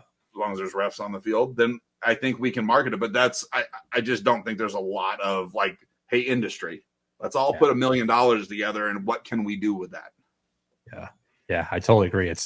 We need something to step up and start to figure out how can we hit that younger age. And I've seen, like, people try here and there, and I shooted my shot a few years ago, like with the Dynasty book, the children's book, and it's been so cool seeing kids read it, because now the game isn't as scary for them. And I've seen that, but like, that's not a book isn't going to change an industry. It's not going to bring new people in. But if we have more little projects like that, it'll help out in some capacity. Yeah, driving people to the field. That's what we have to do. Yeah, let's fast forward. Whether it's Monday, Tuesday, Wednesday after the event, and you've got that long haul driving home, and you've got a few months until the next event. What's the one thing that keeps you up at night about, like, man, I got to change this, or I have to implement this for my leagues or for the sport? I mean, it's a great question. I mean, I think for myself, you could have an event, 99% of everything goes wrong, that 1% or goes right, 1% that goes wrong. I think every league promoter, league runner, league business owner, whatever you want to call us all, I think that's what we focus on, right? Like I can say for myself, I hear every negative comment, right? Like I hear that. And again, I'll be honest with people, like, yeah, that might have been a bad call. Like, I'm not going to, if a ref tells me it was a bad call, I'm not going to 180 that story and throw it back at the team. Like, you're out of your mind, man. Like, no, you might be right. You know what I mean? I'm sorry. I can't give you any money for that, but I can be honest with you. But the tough part, I think, is the culture of our game, right? Like, and we talked about earlier, the younger people in our society that it's just I think there are some tough, bad culture issues we have in paintball right now, right? Like, I don't deal with it as much in California, probably because I've been doing this for 17 years here. So I think everybody understands where the line is with me. Yeah. But it was tough in Texas, right? Because you hear it, like, man, we've been on the road for a week. We've been living in hotels. This doesn't feel great. I'm a big dude, right? Like, I'm giving everything I have to be here. And then I hear, like, you don't care, you don't this. And it's like, man, find me somebody else who cares this much, because whoever did it before me didn't give you what I'm giving you, and you're still unhappy. So I think that becomes difficult, right? And we've seen this is a much larger issue in our culture, right? Is conversations, right? Like, the second I don't like what you have to say, I can throw a couple words out there, call you a Nazi or this or that, or, a racist or whatever you are. And it's just tough, because sometimes you want to talk to somebody, but they take it to such an extreme level that you're like, fuck, there ain't nothing less for us to say to each other. Don't come back. Bing, bang, boom. And that doesn't help our game. You know what I mean? But understanding both sides, I always say this, right? Like, to our team guys or my kids, the employees, whatever, you and I, you're looking for a job. We're sitting across the table. I already know what I see in you. I have to put myself in your shoes, have empathy, and what am I seeing back at myself, right? And with some of the players, when you go, like, you're just here trying to fuck us. And it's like, yeah, all that cool pro stuff I did. I gave away a pro spot to Aftermath. Gave it away. Like, I'm not doing this for money. I'm not doing this for my ego. I'd much rather just hang out on the beach with my wife. You know what I mean? I'm truly trying to, and when I owned WC and there was USXBL and it was Rab and Greg and whoever else was part of AXBL and all the things before it, we were kind of neighbors, right? WC comes up into Arizona. Teams from Arizona, New Mexico kind of came our way, but there's some go between the two leagues. Of course. And you kind of hear what's happened over there at your next door neighbors, right? And there's these issues. And I'm sure the same way they have with me, whatever you want to call it. But, you heard it all. And then you had the chance to do something about it. And you put your money where your mouth is. You invest 6 figures into not buying a league, but the trucks, the trailers, everything. And then you get there and you're greeted with, like, negativity. And you're kind of like, okay. The politics in Texas has definitely been interesting. And I'm not saying, like, one person, but that, like, and I guess we have it here in California too. Like, Southern California and Northern California, I didn't know were, like, 2 different cultures. Divide, yeah. You know what I mean? Whereas, and I believe if you're at Outlaw and I'm, 30 miles or 20 miles down the road at X Factor, in all reality, we're in 2 different countries, right? Like, I go to this field, you go to that field, and we're just different. You know what I mean? But I believed as paintball players, we're all brothers and sisters, right? But you hear the negativity of it, and it's just like, or the cheating, right? Like, you media guys catch film and pictures of people cheating and fucking refs, and it's like, man, trust me when I say this, what ref number was it? You know what I mean? Like, we see it on the pro field. That there was a clip that just came out of us versus BR in the finals. In the overtime, the guy got shot in the back. BR player didn't feel it. It's not on him. The ref went in there and looked at it. It's this big. Yeah. That's the pro field. Hard to miss that, yeah. And the guy turns around. I'm expecting to see, like, a smudge where it's, like, not much of a hit. Yeah, let him play. The guy turns around and it's like half the size of my hand. You know what I mean? Every ounce of every piece of that ball was still on the guy, and the ref was like, keep playing. So I think that's tough. I think it's a tough. You want more prize money, totally understandable. Yeah. But we also need more refs because you're trying to cheat the system and you're trying to cheat the opponents. I can't think of another sport where we have this dynamic, right? Of, like, everybody. And again, somebody said this to my dad when I was a younger man. He goes, Bruce, name one guy that doesn't cheat. And my dad's, trying to be like the purest of it. And it's kind of like my buddy Mini Mike. And I'm like, yeah, no, Mini Mike was right again. You know what I mean? Like, I've cheated, you've cheated, Dad, you've cheated. It's part of the game. But it's really gotten to a place where, like, I can cheat you, we can laugh about it, and MF the refs about it. And in all reality, it should be like, hey, buddy, you cheated me. That shit ain't cool. You know what I mean? Like, but we've now gotten to a place that it's all, and you hear it, right? Because you're a media guy. 100%. You are able to move amongst the crowd without wearing a red or a blue flag or being in part of this camp or that camp. You are a neutral party, and you hear it, and sometimes you just stop and you're like, man, I want to see you guys do good. I want to see you become a pro team. But if all you're doing is talking about how the world's against you and everybody's against you, that's just a loser mindset. And don't, like, trust me when I say this, bad calls happen. Absolutely. But that's the one part of the game that I am not a big fan of, to be totally transparent. Like, the negativity from the players without having a conversation, because sometimes some guys do come over and they're like, hey, man, I think this is a bad call. Totally. Or they'll come after the tournament and be like, well, me and him have issues and there's issues from, it's like, why didn't you tell me that beforehand? And he's got to take a break anyways. What ref? Number 23. We're going to pull him, switch him over to this field real quick. Even the referees, I can tell you this, if there isn't a preconceived notion that you might be against me, the refs are happy. Like, oh yeah, I'll go over to the violence field or up to the lone wolf field, or I'll go to a field that you aren't on. Let's just get ahead of this. You know what I mean? Yeah. But they'll wait till after the event and this one call. And it's always another tough one. And somebody will come explain a story to you, right? And you're like, hey man, let's go talk. Like, let's me and you go talk to the refs right now. But I bet you the story's going to change when we get face to face with Bobby over there. And then you get Bobby's like, all the refs are like, no, that's not what happened. He got hit way over here. And, again, you're a media guy. I try not to, a lot of them are media guys. And I've had some very great relations, like with yourself and many other Texas-based media people, where they'll send us clips of people cheating. And it's like, I don't want to put that out there and blast my customer base. But there's also, like, at some point we have to. Yeah. Like Trozen brought up to me at Cincinnati. We're walking by each other. We stop and he goes, and I think Trozen and I want to have a really good relationships. And as the two big leagues, we talk about it and we use the same rule books and stuff like that. He goes, what if, like, we have any media, like, you capture on video or Verb or whoever it is, somebody cheating, and I'm talking blatant cheating, that it would still be a 1-game suspension going forward. It's not that your team would play a guy short. It's just that guy right there is going to sit out for a while. And you bring it up to players, it's like, oh, I think that's just way too strict. And it's like, I hear you, but clearly 2 bodies isn't enough anymore. You know what I mean? So I think that's, again, we're in a room full of prisoners talking about how we can have a safer society when we're sitting in a room full of people who are the ones offending and creating an unsafe society. So I think at some point that's something, and I've said it for a while, and all year I've been saying that in interviews, we have to figure that out, right? As a sport, the cheating has gotta, don't get me wrong, it's going to happen. Guy dives in like the BR guy. Oh yeah. I mean, I don't know all those guys on a first name basis. I know they're class acts. They're good dudes. That player did not feel that hit. You know what I mean? Sure. But as an industry, what else do we do? I mean, refs are expensive.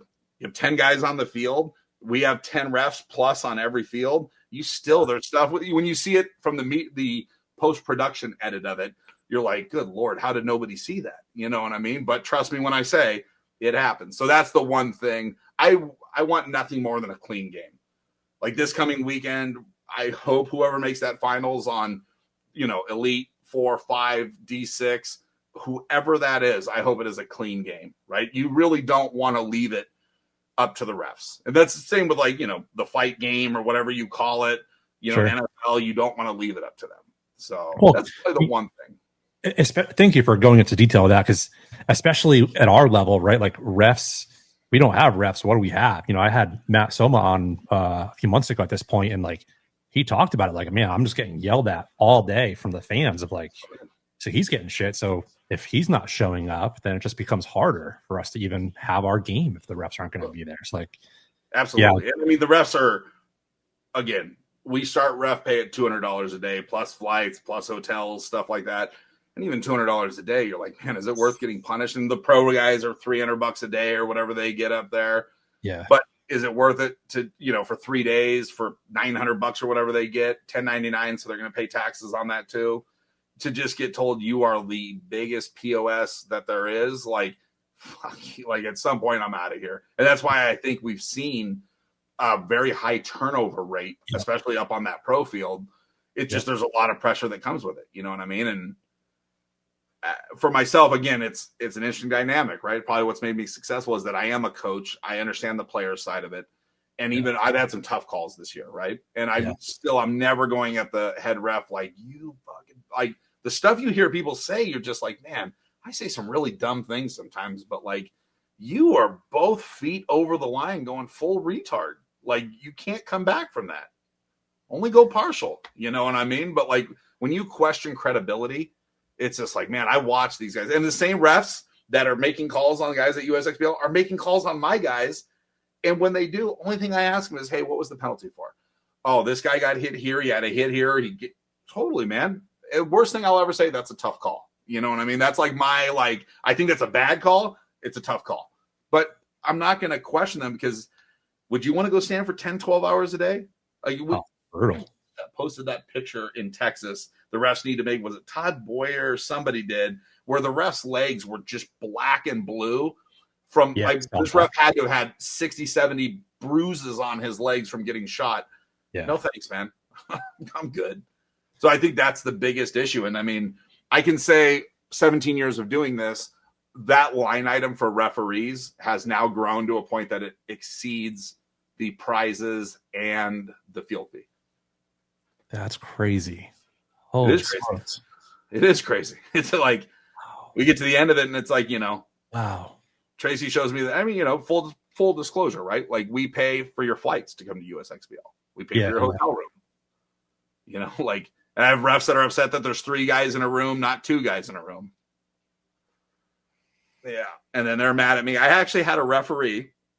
Here's a funny story for you. Take a picture of me giving my son a used Tesla, which, let me be fully transparent on that. My wife bought him that car with her money. You notice who's pulling up, giving him the car? It's her. Not even my money. It's her money. But a referee posted in a referee group, this is the same guy that can't sleep 2 guys per room, but can afford to give his son a new car. Crazy. And now you look at the refs where you're like, guys, like, I get no sponsorship money. It's $60,000 to be an NXL paint sponsor. And I'm not saying Tom is wasting the money. There's a lot of money. That's a big boat over there. Yeah. I don't get $60,000 from all my vendors and sponsors combined for 5 years combined. Yeah. You think I bought a Tesla for the kid off of paintball money? Like, it's really an interesting dynamic with the referees. Because again, I do think they should get more. The problem becomes at a regional level. It's very difficult to pay for that. Whether it was me doing it or every other league that's done it or failed or whatever, you try to give a great quality product. And it's tough, right? If we only had run one field in Texas, we could absolutely get enough Texas reps, right? But when you do it 3 rep fields, it's just difficult to find. It's same with California, right? Like Southern California, we have 20 million people or whatever living down here. Yeah. And we can't find enough refs. We're flying 30-some dudes into LAX with 2 people just doing shuttle runs of picking up referees and dropping them off at the airport. You know what I mean? So it's like a little circus. Yeah, it really is. Wow, it's crazy to think, like, if that's where we are now with the referee spot, like, where are we going to be in 5 or 10 years? It's not going to get better. Yeah. Well, I mean, that's for the referees. It has to get better from a culture perspective. Yeah. The leagues, I believe, have to have a stronger rule book to the cheating. That's my honest. Because right now, the juice is worth the squeeze. Yeah. I get shot, run, I get hit, come down and eliminate you, and worst, it's 2 bodies. Well, I already took him off the field, so one of my bodies, it makes sense. And then the other one, like, if a ref misses something or throws a minor or I get 2 off or whatever it is, it's just worth it right now. And I watch it happen. Like, I stand there and watch it happen, and you're like, man, the team that cheated is probably going to win this one. You know what I mean? And again, we don't want to give too much power to the referees. But the problem becomes when there's not enough punishment on the infraction or the crime at hand, then, same with California. Why do people commit felonies all day? Because they don't go to jail for it. Yeah. You know what I mean? Like at some point, it's just common sense. Yeah. Yeah. Exactly. It's the integrity goes away because you're like, well, I could potentially get this, and like this could potentially help our team, and it's just not worth it, or it is worth it at that point to push it. The word integrity is a big one, right? Yes. Like that's that goes from the pro division all the way down, right? Like the amount of nonsense, like which is why, like, one of the things you had brought up in the green room about like the podcast thing I'm going to do. Only purpose of me doing that is just to be able to tell the truth, just to have a platform to be like, no, when I was with Diesel and X Factor and Impact played to a 1-0 game, that was an absolutely thrown game. Players on both teams have told me off the record it was a thrown game. Because if one team won 1-0 and no more points were scored than that, then they both made it in and we got knocked out. Like that's the kind of things that happens. But unfortunately, there's just not a lot of I can just say for myself, I would never throw a game like that. Even if I hated somebody, if I have to play you, whatever that outcome is, if I win, you win, I am not doing anything. Like, as much as I may not like another team, there's got to be some level of professionalism. 100%. Are we going to see any more episodes in the future?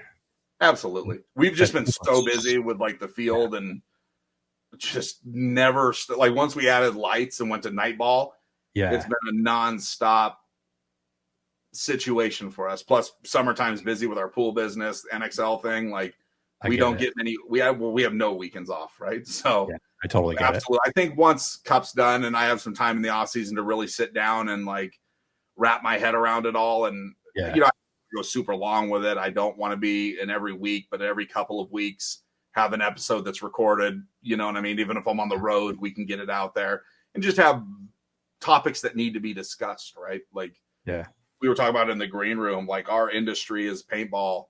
There's a lot to talk about and a lot of honesty that probably needs to get out there, right? Because I think there's a lot of young players out there that think, you know, once I get to semi-pro or pro, I'm going to have all this sponsorship knocking down the door. And it's like, no, you're not. No. Like if you don't have business in this industry, like that's my advice to every young team out there. Figure it out. Go start your own paintball field or whatever you're going to do. Figure out how to move a lot of product with margin built into it. Because without that, the industry's not calling. JT's not going to call you after World Cup and say, hey, let me top to bottom you with JT gear. You know what I mean? Yeah, it's not how it works out. I mean, you know, it's just an unfortunate part because people talk, you know, this guy's getting paid this money, and they are absolutely getting that much money, but it's not coming from within the industry. Yeah, it's always outside. Yeah, I mean, the term sponsored, you know, player or athlete means something totally different today versus when you were at your prime. 100% difference, you know. Well, the industry had more money. We had more companies. Kingman was selling $79 spiders retail, and we're able to give the NPPL $100,000 a year. Yeah. Smart Parts was doing so much business that they could buy turf, rent the Mohegan Sun, run a whole thing out of there from Smart Parts' point of view to be able to, like, right? Like that was Smart Parts on their own world championship with no other help from any other companies. And again, we've downsized, and I think the industry just has to make intelligent decisions, right? Yeah. Because again, I said this earlier, like the industry, this game will never go anywhere. Like in the negative way, like it's never going to go away. They're never going to happen. Yeah. But could there be, skateboard? We've seen skateboard blow up, then we saw it shrink down, then we saw it blow back up again. So inevitably, our economy will pick up at some point, hopefully, and everything will take off again. But I think we have to be in a better mental position that when that day does come and everybody's picking up business, the COVID, right? We had that COVID bump. We gave money to everybody, but ultimately our demographic is the lower middle class. Yeah. It's okay to say that. That's what we are, right? It's okay. But like that free money was getting right to the paintball stores. People were buying guns and air systems and hoppers. And I knew I got more free money next week. So they just kept doing it. And the industry saw a boom. Once our economy picks back up again, paintball will get busy again. And when it does, we have to be smart on how we grow it. Yeah, I agree. You're spot on. Like it ebbs and flows, right? We'll see the ups and downs of it, but it's never going to fully go away for sure. No, it's not going to go away. But also, I don't know if it's ever going to be as busy as it once was. We need more good field owners. Yeah, I feel like that is so important. And I'm not saying we don't have them now. We just need more of them. I think we need some newer field owners getting in. Yeah. respectfully, you know, out here we have some long in the tooth field owners that are doing a good job, but they just don't want to see much growth. They're happy clocking their paycheck in and out, but there's not a lot of growth with that, right?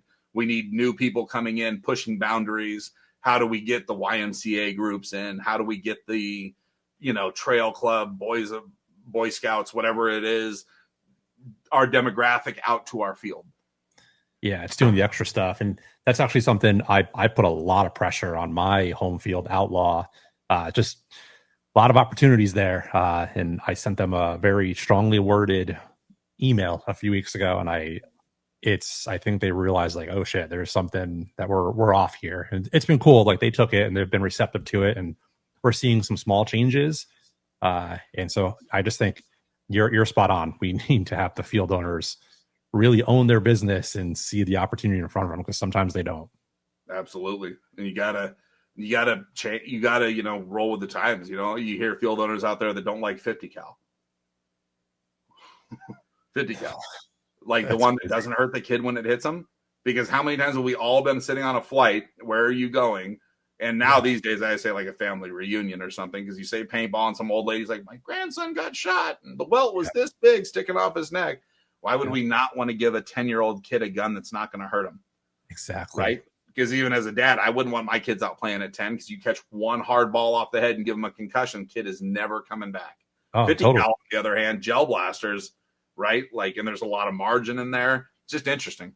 It's interesting watching certain people be negative about something, and you're like, man, I like you, but you're probably not keeping an open mind to what we're doing here. Yeah, 100%. All comes back to that culture. So. Yeah, absolutely. And, you know, paintball really isn't like, as much as we want to win this weekend at USXBL, it's really about the long-term journey that we are all on together as a brotherhood of paintball. You know what I mean? Yeah.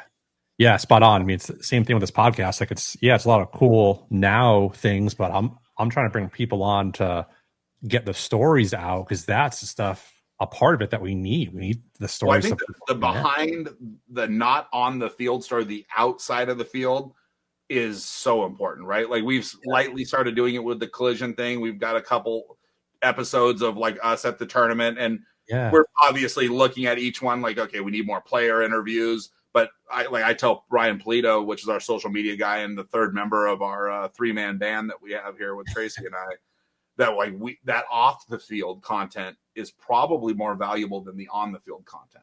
Oh, totally. Like here's a prime example. I didn't have a chance to bring it up earlier, but like obviously I post a ton of pictures. I have never missed a day since I started posting pictures, and the pictures that I post of players on the field don't do as well as like, this is one I posted of you at the event. You had just walked over to Tracy and like flashed her the "I love you." Ruby. Yeah. And my daughter right there in her arms. Yeah, like that's a moment that specific picture that I posted had more interaction. It had more engagement than like just a player standing behind a can. Absolutely. So it's the off the field stuff that's gold. 100%. And that's what we need to show JD and Sarah, right? Like the off the field stuff needs to be really what it is. So I think, again, do I think it's reality show enough? Probably not. But there's, you know, Impact was the first one that did it with the Impact series. There's so much great content that whether it's just having like, you know, the gimbals or whatever, you know, where guys are self-recording stuff and putting it together. I think there's a lot of, like for me, I don't watch a ton of podcasts, but there's a lot of like team stuff. When I see team interviews or like behind the scene footage of teams, it's always interesting to see. Like I even said to Ryan, I was like, I need to take the little gimbal thing to the field with me and literally turn it on as I pull into the driveway and be like, this is what SC Village is like. And Sunday I spaced it, left it at home. And there's Jesse Stevens and like other pros from other areas out working at our field. You know what I mean? And there's just a lot of cool stories. And I think that's probably that off the field stuff, that off the field community is what has kept us all doing this from when you were in high school and I was in high school. For sure. Like, I don't think I ever retire out of this, dude. Unless like I'm in a wheelchair and I physically can't get to a paintball field, knock on wood, I hope that doesn't happen. I plan on there being paintball dirt under my fingernails when I die. Because it's too much fun, right? Like we all go through Monday through Friday, and then we get to Saturday or Sunday, whatever your day is, to go to the field. You pull in the parking lot, and I said it's like the movie Big, right? We get to go back to being kids again. All the BS stays in the car. The second we get back in the car to go home, it's waiting for us to catch us. But we get to be kids again. And it also takes us, especially like, you said you were doing it in high school. It takes us back to a time when life was a whole lot simpler, right? Yeah, like, we didn't have to worry about all the other stuff. We were just having fun. Yeah, it's a way to unplug. Absolutely. And Mike, this has been awesome. I'm looking forward to seeing you this weekend. Absolutely. I've got a closing tradition that I do on all of my podcasts. And it's a really cool way to like tie in each and every guest. And so what I do is I have the guests leave a question for the next guest without knowing who it is. And so like, I've had off the wall questions. I've had paintball specific questions. And so this is the only part of the interview that you didn't know that was coming. And I leave it that way. But you'll also be able to leave a question for next week. So your question, which was left by Cato Warner, which he didn't know you were coming on, but like the question is perfect for you, is how do we pass on the baton from legends like yourself to rookies who are our future pros? Like, what do we have to do? We gotta embrace them. We gotta wrap our arms around them, right? We have to make little brother know that big brother loves them, right? Like we have to be one, right? Like it's always funny to me because, people see you or whatever. Like you said, when you met me before, you were afraid to talk to me. Yeah. I understand that, but I was the same way when I was younger. Like I drove to Texas to try out for Addicted back in the day, Jeremy Hazelwood and all them. I was afraid of all of those dudes. But now I see him later in life, the guys that are still around, and you're like, man, cool ass dude. You know what I mean? Yeah. I think all of us older guys have to be open to working with anybody. Like Collision's D4 team, we have a guy on it. They started the team at the beginning of the year, a bunch of random dudes around SC Village, right? Just kind of a throw together thing. Same thing. Some of you guys won't be here by the end of the year. As they get ready for the last WC, there's one guy left and the whole team has changed. And it's like just having that moment with him where I, put my arm around his shoulders and I was like, well, you're the one guy that's left. How do you feel about it? And he's like, man, it's been such a crazy journey, but I'm so lucky to be here. And like the Collision brotherhood of like just everybody, we're all in one pit, semi-pro, premier, D3, D4, down to D5 level guys, all working together and everybody just boosting each other. So that is probably how we have to do it, is just be inclusive, and I understand why the NXL does it the way they do it. There's the pro field and really there's a lot of the lower divisional guys that really never go over there to see those guys, and I think at some point being able to bridge that gap a little bit, like when Mouse was young, I always told him like, man, like when he was under 18 kid, like any of these kids, you see when somebody's giving you the eye, right? Like they want to say something to you, but there's probably some timidness. Like let him shoot your gun, go be his friend, go talk to that dude. Because, a lot of times you find up making lifelong friends out of that person, right? Where you just needed that little bit of an icebreaker to just have a conversation with somebody. Yeah, that little moment like can go so far from it. Great answer. That was a great question by Cato's a good dude. You know what I mean? Yeah. We've known each other for a long time. I've always given him a hard time about choices he's made or things he's done off the field, just giving him a hard time. Not that he's a bad dude, just again, I'm pretty hard line on the way I do things and super straight edge about how I do things and just everything. Right. But he's always been a good dude. And he actually came out to our tryouts for the semi-pro team. And it was like, man, we definitely want to pick this dude up. And then at the end of the day, he's like, oh, well, I was just here playing with some of the guys from Vegas. I'm actually trying out next weekend for the Hurricanes. And I was like, you're going to fly from Vegas to New Orleans every other weekend? Or how's that going to work? Because I don't think you got the money. He's like, oh, I'm moving out to Dallas. And I was like, well, you'd have told me that from Jump Street. I was on the line against the guys I was looking at. But super good dude.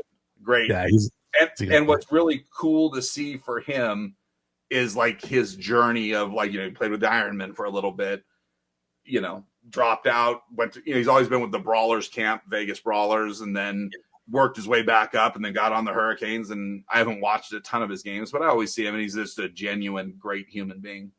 Oh yeah. And like he's, if you need some content on your long drive, go back and listen to it. Cause he talked about that journey of like what it was like on playing for pro teams who don't have money, but then also going down to semi-pro and playing for teams that have money. And it was a really good conversation. It's getting a lot of traction. Yeah, no, good. I definitely will.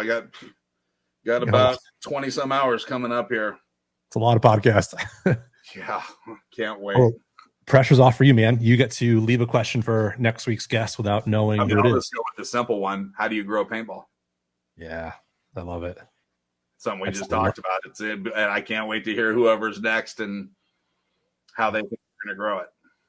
Yeah, it's a great question. If I can line up who I think will be on, it'll be a really good conversation, I think, from this person. I'll tell you who it is once we wrap up here. Definitely. So, well, everyone, thanks for tuning in to another episode of the Shellda Podcast. If you're coming out to the event this weekend at USXBL, please don't be afraid to say hello to myself or Mike. We're good people. We want to talk to you. Absolutely. So awesome. Well, thank you for tuning into another episode, and we'll catch you next week. See ya. Glad to be here, man.